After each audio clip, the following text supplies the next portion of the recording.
Previously on You Didn't Know, You Didn't Know.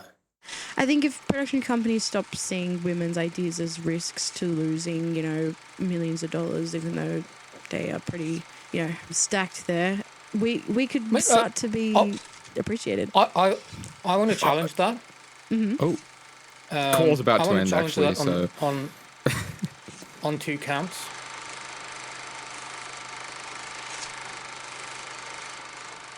Okay. Right. So, the two notions I want to challenge is A, why cinema, and B, why production company. So, why do we need their approval, their validation? If they're not following the times, if they're slow, realizing that they're ignoring huge portions of the market, huge portions of the talent, why pander to them? Right. Okay. Yeah. I don't know why I used the term production company. It's kind of just, it doesn't have to be like a multi-million-dollar company, but it's kind of just a broader thing. So when women do present ideas, like whomever they present ideas to, I feel like they do have that mentality, like this could be a risk because it's not something that, I don't know. That's still the similar thing as far as I'm concerned. Yeah. It's still going to someone to get approval, Their approval, to yeah. get the funding. Why? So sort of the alternative could be the whole... Go and make it. Yeah, this new online sort of format thing could be spearheaded by the women who are being ignored by the larger film industry. Yeah, and this goes for any underrepresented group in media. I think we are at a unique place in media, business, and politics where the monoliths of distribution don't have nearly the power that they used to. Whereas I think we are slow to realize that is no longer the case. You know what I mean? Yeah. I think why I actually went to that whole place where it's, pitching to production companies and such is because not necessarily by you, Kim, but by some classes, it was kind of drilled into our heads that we had to appeal to these big companies. Yeah, and absolutely. I want to make sure that we put it out there. I think my generation is still hung up and we are the ones who's teaching beginners, and I think that's wrong. Because I am currently planning on writing and directing / DOPing some small things. Like Don't do it. as a woman, I would love to just make, small productions. Leave the podcast. Get out of here. Go. I'm not actively thinking, I'm going to create a pitch and I'm going to go approach Fox Studios and talk to them, but it's kind of just, if a woman did think I really want to make something big, I think my idea could be big, and then, in turn, who they're pitching to says, no, this is rubbish. We're not going to, they obviously wouldn't say that in more of a professional way, but, they get turned down again and again. It's kind of frustrating. It gets a bit tiring. Even not necessarily. My opinion then, is then don't bother. You don't have to. That's true. But I think, I know what you're trying to say, because you're saying that a project of scale right now in this environment still requires the funding of companies that are largely dominated by men. Of scale, like a big blockbuster or an epic or something. And that's probably why those genres are still dominated by dudes. Epics and stuff. But build up to it. Yeah. I would love to pitch an idea to a major company one day, but it's just that. But, sorry, when you're ready, go with enough ammunition that they can't stop you. Yeah. But the issue is that they will stop you either way. Yeah, a woman with as much ammunition as a man. When a man with a lot of ammunition walks in, the big money people are wearing plain clothes, but when a woman with just as much ammunition walks in, they're wearing bulletproof vests, you know? Yeah. If that's a good way of Are articulating we it. saying that because that's what we're being told? Or are we saying that because we know that that is what's happening? The reason why I'm asking is, what if you bypass that? I'm not saying that I have the great ideas of how this is going to work in actual practice, because then I'd be a gazillionaire. A Sigma. But if we kind of go, what would it take to get a, let's say, crowdfunding with a project where you aggressively, actively go directly and appeal to women as a woman, build the funding that way rather than go the big board, male dominated boards. Part of the reason why I'm asking this is if you look at something like Veronica Mars, are you familiar with the movie? Yeah. Oh, the TV show with... No, the movie Not the movie, no. that they got crowdfunded. I think it was 1.4 million. What? Oh my Whoa, god. no. That's awesome. Like, so this was after the show had ended. Oh, no, I didn't know about that. I know there was a Veronica Mars movie. Yeah, neither did I. As in, to get do Veronica you Mars think on. with the right approach, if a marketing campaign for pre-sales for a movie, for example, really kind of were driven by women, marketed at women, do you think that would get an extra push in that demographic? I think so, because I know a lot of women that I know especially are all for women, supporting women. So I think it would gain traction if majority of women did have that mentality, you know, like So even if they're not... I guess kind of why I'm asking, like what I'm hearing is that we're still asking the men for permission. Yeah. Why I not think... cut and like completely sidestep that? I guess is my question.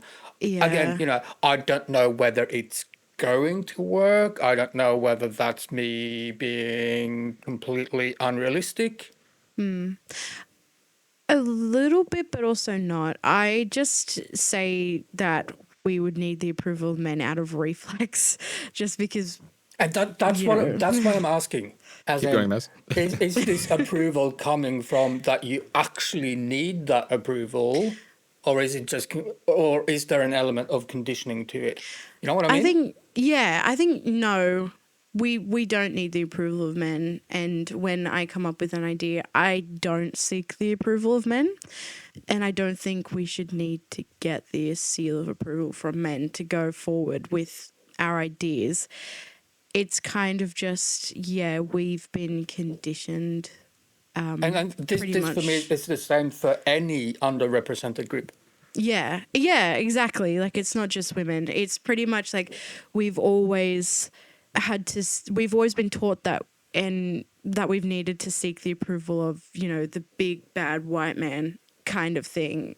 Couldn't be me. And yeah, you, Ethan. I just slipped out. Yeah, I was going to say it, but I was like, Please, no, you're allowed to be as cruel as possible. I literally have a podcast. No. So I think, that is why I kind of went to that, you know, go talk to the production Well, company look, where... I'm not blaming you or anything. Like, it's No, just, I know. Yeah. from the sidelines, it just looks strange to me that the underrepresented groups want to use the same channel and avenues that have prevented their representation in the first place. That just, to me, from the outside, it just looks strange. That's all. Yeah. No, I understand what you're saying there. I don't know why I kind of still think that way. I think, again, that's kind of what was drilled into our heads. Like, you need to know how to approach big production companies all the time. You need to know how to talk to CEOs, because that's who you're going to be dealing with. That's kind of some of the things that they said, which I guess is outdated now. Well, I think part of it is that, yes, I feel it is outdated. I just don't feel like there is a defined alternative to take its place yet. And I think maybe that's why a lot of that thinking hangs around, because the alternative, there isn't a single alternative to replace it. The What I feel is that vroom. Sorry, someone's car I passed me. believe the new business models are going to be more about going direct from maker to audience and less like the Middle old business ground, models yeah. is about sitting in the middle Yeah. and taking money from both sides. Yeah. You know, the issue is that it's not fair that women should have to do that. Like, I mean, it's frustrating. yeah, it is frustrating to a degree. I mean, I've had men read some of my ideas and they just dismiss it straight away and come at it because I do understand that with, like I was saying before, with a lot of stories and ideas, we obviously have different perspectives because we have different. There is the overall human experience, but then in that there is the sub experience for like each sub experience for like each gender, you know. The subgenres of life. It's subgenres of life, yeah. So there's the like womanhood and then there's manhood, you know. Like it's different. It's very different. I mean, to be honest, I feel like there should be more content like questioning. I think a lot of men are questioning subconsciously the male place in society. But I think that's a topic that's like business-wise, it's like, whoa, okay, right. Yeah. We can't tie that into like the stereotypical male marketing, so that's not safe for funding. What's the gag in Barbie? Ken walks into the big office building. He's like, Yeah. "But aren't men in charge here?" It's like, "Yes, but we're much better at hiding it." Yeah, like yeah, like when he said we've got women who work for us, but it's like, yeah, but we only like let in 6 people, you know, it's like we don't let in a lot of women. And that's one of the things I was actually thinking about when we were talking before is that kind of mentality, not just in the film industry, but in other industries where they say, oh, we have to employ this woman or this person of color, you know, or this LGBT person just to save our ass, because if we don't, we're going to look like an anti-diverse company. And like, I hate when people, that's one of the things, one of the ideas in my head. Like if I did go to like a big production company, would they only make my film just because they want to be like, we've produced an idea by a woman. It's directed and written by a woman. We are so diverse and you can trust us. And they have this very fake exterior. Now we can return to our regular programming of 60 gangster films by an old dude. We can return to our Michael Bay programming with bombs and explosions and cars. Yeah. I don't know. There's just like a lot of fears that I guess I have going into the industry, but I've always been one of those people where I wouldn't let it affect me, because I'm like, you know, as I go forth into this industry, like it doesn't matter if I kind of, you know, don't get jobs because I am a woman. I just have to move forward. I've got to keep going. And, you know, there will be one eventually. And I do see that even Kim, I remember you talked about in the industry, they're trying to use like gender neutral terms, kind of move away from the stereotypes in the industry before. Like instead of saying best boy, it's best person, which kind of, you know, gives me a glimmer of hope. And I think, yeah, well, I hope it's a very different future for us when we officially get into like the core of the industry. Because for now, I would love to just make my own little things. But this is kind of where I keep hammering on with students, male, female, like whatever demographic you want to call. Don't fall into the patterns of old industry. You have such a unique opportunity, like no generation before you, to redefine and make it your industry. Yeah. Yeah. And I really hope we can all work together. This sounds like a really sappy Disney original, but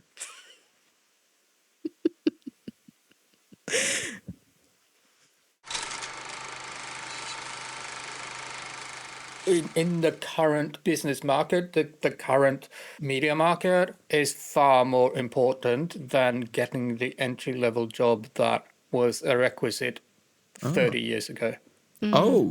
entry-level job 30 years ago was a means of getting beyond the first gate so you could get access to the physical means of production.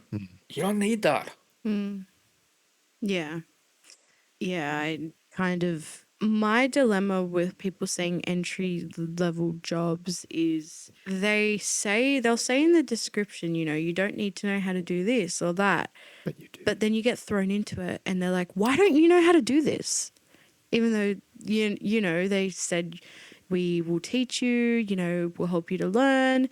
They just throw you into the deep end kind of thing. And that is one of the reasons why it's I don't know, one of the reasons why I'd overthink a lot when studying, especially in cinematography. I was always nervous, you know, getting a job as like a grip or a gaffer. Like, would they throw me into something I've never heard of before? Well, especially, Yes, they will. And that's will. a test. Like, how quickly do you earn up? And then how quickly do you pick up? Kim and I have had this stomach roiling conversation before, and it's been, and I think it's really nice again that the barrier for entry, that entry level job, isn't vital anymore. You know, we know that, but like, look, if you want to work nuts and bolts, hands on, then yes, there's still the need for that. What I'm talking about is as the IP stakeholder in media. I don't think it's necessary anymore. yeah. So like Make for your the own big content, creatives, build your own audience, build your own following. That is far more important than working a year in the mailroom at XYZ big name production company. That's what I mean. Yeah. Like 30 years ago, like getting that sorting the mail overnight was so that you could get to talk to someone who might be able to help you get like half a day access to a very expensive camera so that you could make your first shoot. Yeah. Like You that don't whole need that anymore. connection, doing a small job to get connections and then, you know, yeah. So I mean, like if you want to work within the system, then yes, absolutely. That's still the way to go about it. But my point is that the system is no longer necessary as the creator. on Yeah. that note, just to say whether I want to keep this in, but don't forget that when they come out, please check out Maz's swaggerlicious work on Temple 3 and 1111 whenever those become available. Oh, yeah. We actually just wrapped 11/11 Oh, yesterday. yesterday? Yeah, so I'm really excited. Yeah, it was just a couple exterior shots because when we had our big contingency day planned, it rained. It contingents did. It contingents I hate didn't. exteriors. Yeah, with a it vengeance. sucked. Especially because I don't know why, towards the end of August, it just rained constantly and it was grey and continuity was screaming. some kind of climate catastrophe happening right now or Yeah, something. kind of global boiling, as they say. Yeah, and then obviously Temple 3 is going to be good, hoping. I'm very nervous.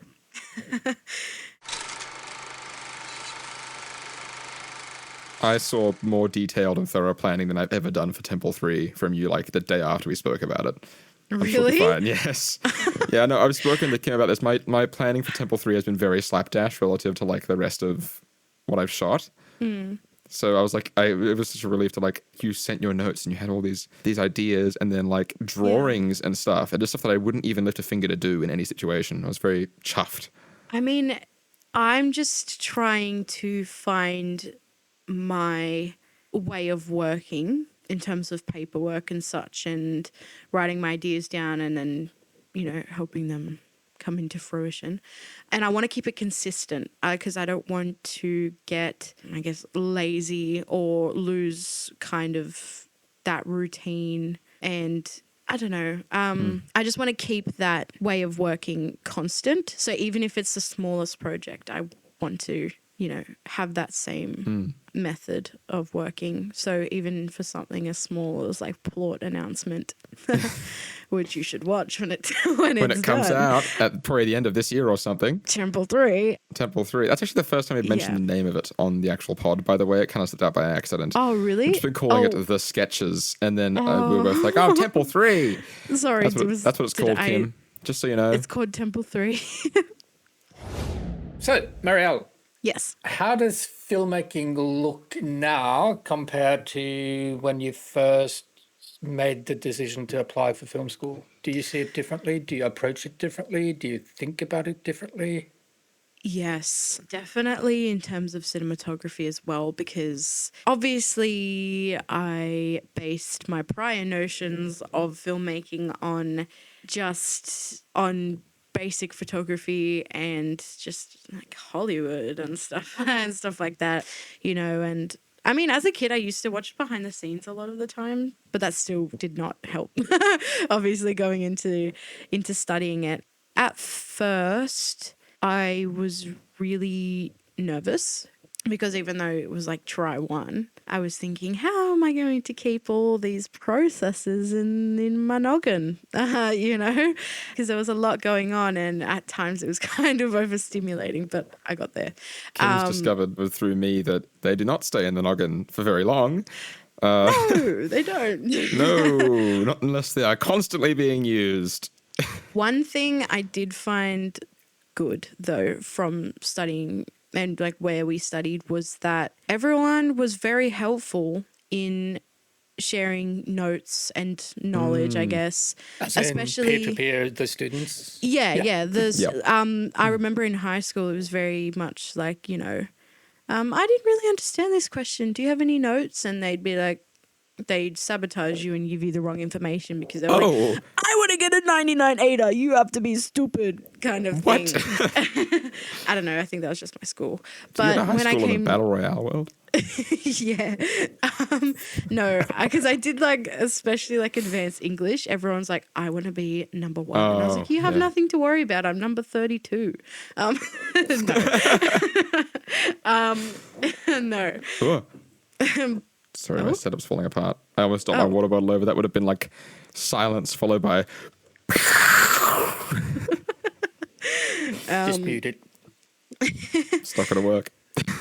So that was definitely very helpful. And it really eased the transition into filmmaking, I think, because, we were all in the same boat, especially during COVID, because our first year of learning was stunted by that. Remind me again, how many trimesters did you actually get locked down? 2 or 3? I think it was 1.5. It felt like 6. It felt like a million. No. Try 2 was basically all lockdown. I think the first few weeks were... I remember it vividly. I think it was like 16th of July was the first day where we were like going to test being at home.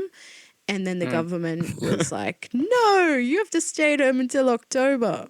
So we were there until kind of halfway through try 3, because I remember when we got back, we were just kind of steaming through the final assessment. Because we were like, what if there's another lockdown? We got to get this done. Oh, yeah. That kind of stunted things a lot. Yeah. I remember we'd always talk about... Oh. Sorry. I love it for a moment there. You didn't realize that Kim's camera had gone off. You just thought I was shushing you for no reason. Yeah, I did, because I wasn't looking. Sorry. Yeah. I thought that there was some kind of juicy, well-kept COVID lockdown secrets. Yeah, we actually killed one of our peers and buried them. Yeah, and no one ever we found actually were the ones that spread it around Sydney. No. Yeah, that's right. We just had a lot of discussions out of frustration where people were just like, I really want to kind of not give up, but I can't handle the pressure. I'm not learning. I'm not retaining anything. We basically aren't learning. A lot of the time, I remember, Ethan, you were very, very frustrated I was through that time. pissed. You I were remember pissed. I hated every second of I loved all the being inside and not talking to people part of COVID, and loved going for my little walks. Hashtag And that was it. I remember I had one advanced cinematography student in lockdown who's like a self-confessed, loud and proud introvert geek. And he was going, lockdown kind of feels like validation. It's kind of awesome.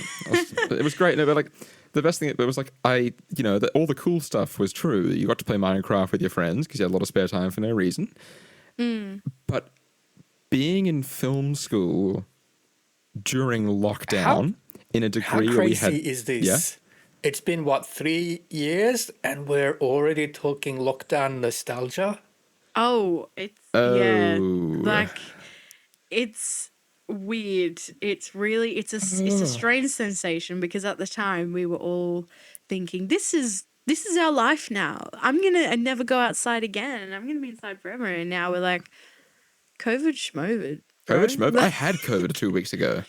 How was that? It was Not great. whatever. Like, it wasn't great. I couldn't smell or taste for a while, but it was a whole deal. And I'm still every now and then. That's why my voice keeps cracking during the pod. That's actually the only reason why. But yeah, I think Ethan can definitely vouch for me when I say it was rough. It was rough. Yeah, it wasn't a pleasant experience, especially doing things like creating a documentary by ourselves. I'm still pissed. That was not good. I was excited because it was kind of the biggest thing at the time, being a try two, being so not very far along in studying. It was like our biggest thing back then. We were going to be on set and there was going to be an official director and like a DOP and like a first AD. We were pitching all over the place. I was going to do Monica's doggy rescue. Yeah, I remember that. And then I feel like because we were all very not used to it, it's very unhuman to not be around other people. Speak for yourself. I mean, look, as much as I loved it, like I loved, just like, oh yeah, I can go to class in my pajamas kind of thing for a couple of weeks. It took a toll eventually. I better not stand up right now. You get to go to class in your pajamas. Why do I feel this way? What's wrong? Yeah, oh my God, I'm so depressed. That's why there were so many sleepy faces. Yes. Yes, and so many cameras off. And then I think lecturers kind of just got the memo and they were like, oh, okay, I'm not going to ask you to turn them on. Yeah, that definitely, put a fork in the road, if that's an expression, I think. Yeah. It literally was for some people. A lot of people left. There was a lot of people did leave. I, at the time, felt as though I had two options, just to stay or leave. And it was like because filmmaking is practical. If you can't really go out and get your hands on something, like a camera. You can't go out and grip something. It's difficult. And even though a lot of the subjects we did and tried to were theory based, it just didn't retain because we weren't in the space. And what was the original question? I kind of forgot. When did you first pick up a camera was the original question. No, the original question for this thought. No, I'm interested in the difference in mindset and perception when we approach film as an enthusiast versus how we approach it as a professional. And I'm also interested in whether the general kind of education schooling process is fit for purpose to make that transition, if that makes sense. Yes. Well, you're allowed to say anything. You spent 54 grand on this. You could be more invested if you tried. I thought they did a great job of transitioning us into the industry. I think at times we were kind of thrown a bit into the deep end, but when are you not? When you're studying something brand new. And sometimes that's good, you know? Yeah. And it was good Yeah, because... I find that very much that one of my big stumbling blocks in teaching is that, okay, I'm going to start here, but then before I teach them, they should really know this. Oh, but before they know that, they should really know this. And then before I know it, it's like, okay, I just got to start somewhere. Yeah. Because it's all going to be alien and new and On that note, incomprehensible. Maz, I don't. This is unrelated to any conversation that Kim and I have ever had in the past. Yes. But have you ever been made aware of the 60-30-10 color palette rule? No. Oh, thank God! Thank God! Yeah, it was one of the. That took a turn. Okay. It's just one of the things that Kim and I talk about. The idea of definitely going to be some editing there. All right. So, the F word. Confronted. What is happening? As in, we are definitely not going to include any sexual activities with gods. That's that. Gone. Wait, did you not hear Everyone him? says thank God. Oh. Okay, I'm not good. judging. That's not a weird but thing to it's nothing say. in the podcast. Dot. Okay, well. But that was one of the things that we've spoken about where, like, there's a lot of the idea of pre-assumed knowledge before entering a film school or something that Kim and I are probably haven't come to any kind of agreement on it, and there's no real reason to. But, like, how do you feel about the idea of a structured education like film school expecting a certain prerequisite of visual knowledge? I think it's a bit unrealistic. And I made this point a lot to my parents especially when I was picking electives in year 11 and 12, because especially in this day and age, granted, the future is probably going to be full of technology and stuff like that. That is grand. What? Oh, Technology in the future? Really? Sorry, I What? kind of... You must be joking, mister. Yeah. I feel like high schools and now primary schools are kind of tuning kids into the STEM. That's been going on for pipeline 15, 20 years. They're just making it a lot. They're kind of shoving it down the throat In now. Australia, if you aren't doing STEM or sport, You're stupid. what are you doing? This is worldwide. Oh. It's been going on worldwide for 20 odd years. We don't need any more tech bros. No, I think especially I went to an all-girls school and they kind of pushed this kind of women can do anything feminist point of view, which was good because, you know, they're empowering everyone that I went to school with to do what they want to do. You know, our motto used to be redacted, because I'm not going to say my school, girls can do anything. And that was good. Like, I always felt a bit empowered when they'd say that, but what they meant to say was STEM girls can do anything. And they would just push it. They would say, do advanced maths, do science, and then everyone would do the sciences, and they'd be like, yeah, I'm gonna go. I'm wondering how much of that is kind of like breaking down that first barrier, i.e. STEM was probably still is, I don't know because I'm not in that space, very male dominated. It is. So whether it's like a conscious push to get women to actively seek that. I think There's some be. textbook that came out in the US or like a curriculum. Maybe it might have been the US. One of the states in Australia. Hang on, I hate just saying news that might not be true, but it is true. We can verify this later on. Yeah. I think it's one of the states in Australia or a state in the US. News is very homogenous now. The curriculum only has one female scientist mentioned in the entire curriculum, the whole thing. That could be Australia too, for all we know, because true. I mean, I went to an all-girls school, so we could have just tried to focus more on female scientists. But I feel like that could, you know, as much as we would like to think we've progressed, there's still some things that are a bit dated. But they would even do like women in STEM, you know, and when I applied to even do drama, they said we're cutting a lot of the art subjects because no one wants to do them and everyone's into STEM now.